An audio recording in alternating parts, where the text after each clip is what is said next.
ايه هو سر الطيارة 295 في سرب عمالقة الصحراء؟ وازاي تحولت من طيارة السادات لطيارة وزير الدفاع الاسرائيلي؟ وازاي كانت رحلتها من شركة سلوفينية الى سلاح الجو الاسرائيلي؟ وايه السر ورا تحويل طيارة الرئيس العربي اللي هزم إسرائيل في حرب مباشرة لطيارة وزير دفاع نفس الدولة؟ حكايات مثيرة وتفاصيل كتيرة هنعرف كواليسها في الشفرة.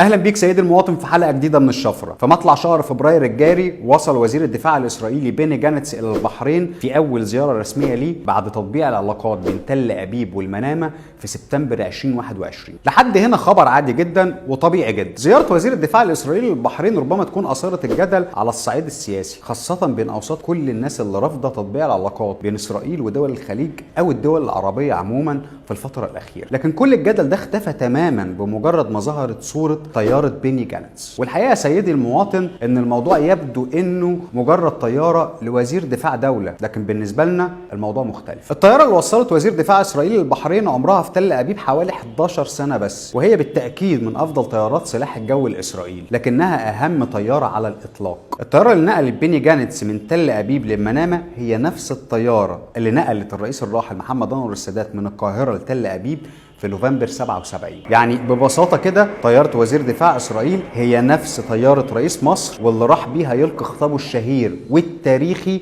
في الكنيسة الإسرائيلي بعد انتصار أكتوبر. تعال أحكي لك سيدي المواطن حكاية الطيارة دي.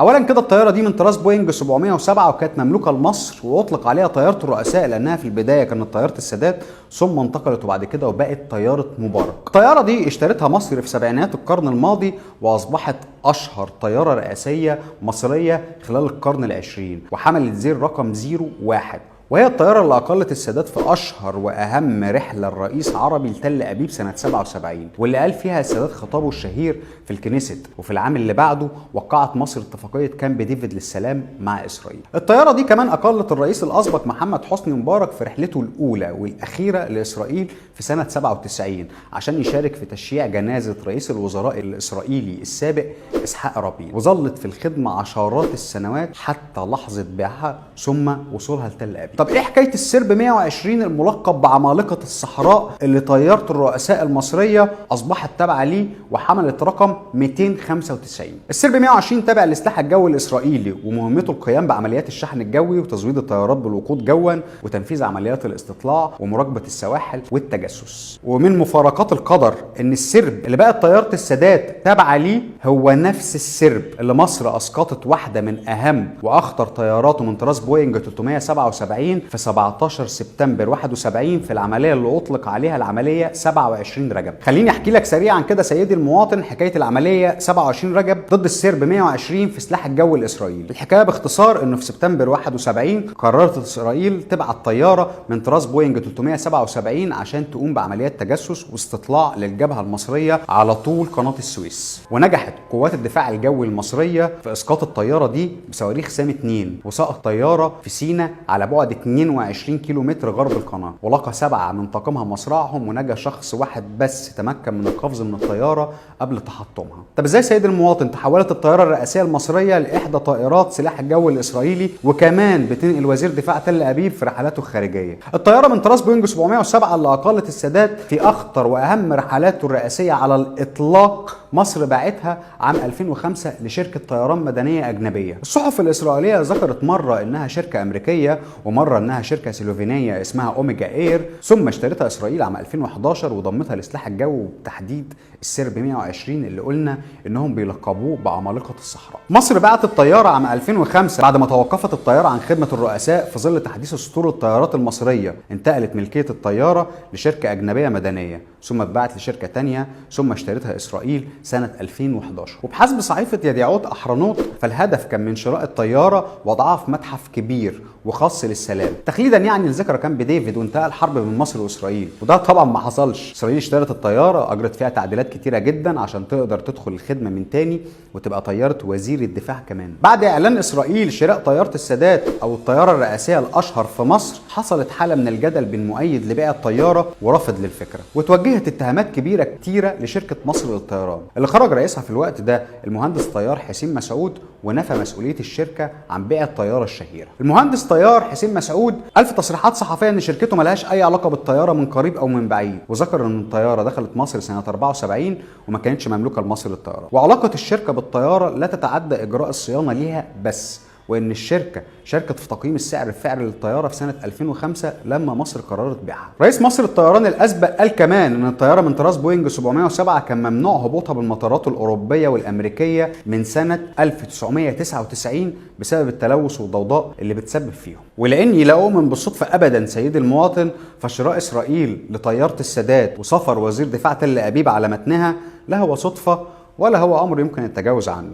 تخيل كده معايا ان دولة تشتري طيارة رئيس هزمها في حرب وفرض عليها اتفاقية سلام واسترد كامل اراضي بلده المحتلة. تخيل معايا كمان ان طيارة الرئيس دي يضموها للسرب 120 الاسلحة الجو عندنا كبدوا خسائر كتيرة جدا قبل حرب اكتوبر. اظن ده كافي لحفظ ماء الوجه وتوصيل رسائل كتيرة جدا ومختلفة للاجيال الجديدة. تخيل معايا تالت كده ان وزير دفاع اسرائيل بيسافر دولة عربية لتوقيع اتفاقيات تطبيع علاقات بطيارة السادات، اول رئيس عربي يوقع معاهم اتفاقية سلام ويقيم علاقات دبلوماسية، حتى وان كان الامر بالنسبة لشعبها مختلف واللي في القلب في القلب. نيجي النقطة الثانية سيدي المواطن، نعرف تفاصيلها في الشفرة.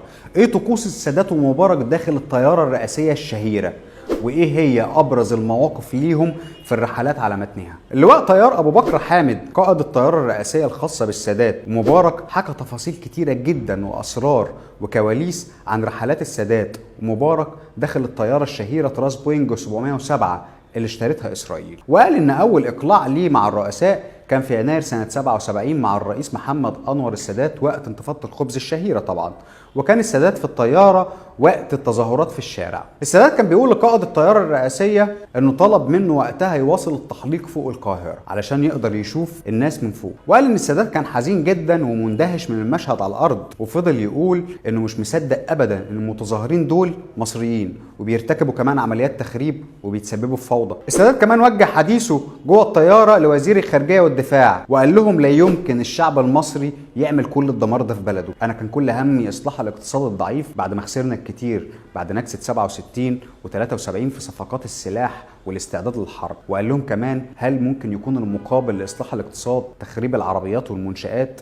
اللي قاموا بالاعمال التخريبيه دي مش مصريين لكن دخلاء على الوطن. وذكر الطيار كمان موقف اثناء سفر السادات للقاء مناحم بيجن رئيس الوزراء الاسرائيلي الاسبق في أسوان للاتفاق على بعض التفاصيل الخاصة باستعادة سيناء عقب توقيع كامب ديفيد، وقال ان رئيس مصر الراحل طلع الطيارة وكان سعيد جدا ومبسوط وبيسأل عن صحة كل الطاقم فرد فرد، وكان بيدخن البايب بشراهة، واول ما يقعد على كرسيه يحب يسمع ام كلثوم واسمهان. ولكن عقب انتهاء اللقاء اتبدل الحال تماما، رجع السادات من لقاء مناحم بيجن وهو مكتئب وعصبي، وقال لوزير الخارجية مش هياخدوا نقطة واحدة من رمل سيناء ومش هسمح لنفسي افرط في شبر من الارض دي. هم لسه ما عرفوش السادات اللي دوقهم ويلات الحرب وهيدوقهم العلقم من اجل السلام. اللواء طيار ابو بكر حامد قال كمان ان السادات كان متقلب المزاج جدا خلال رحلاته، وان هو طالع الطياره عاده بيكون مبتسم وسعيد وبيدخن البايب بشراهه، عكس مبارك اللي كان بيكره التدخين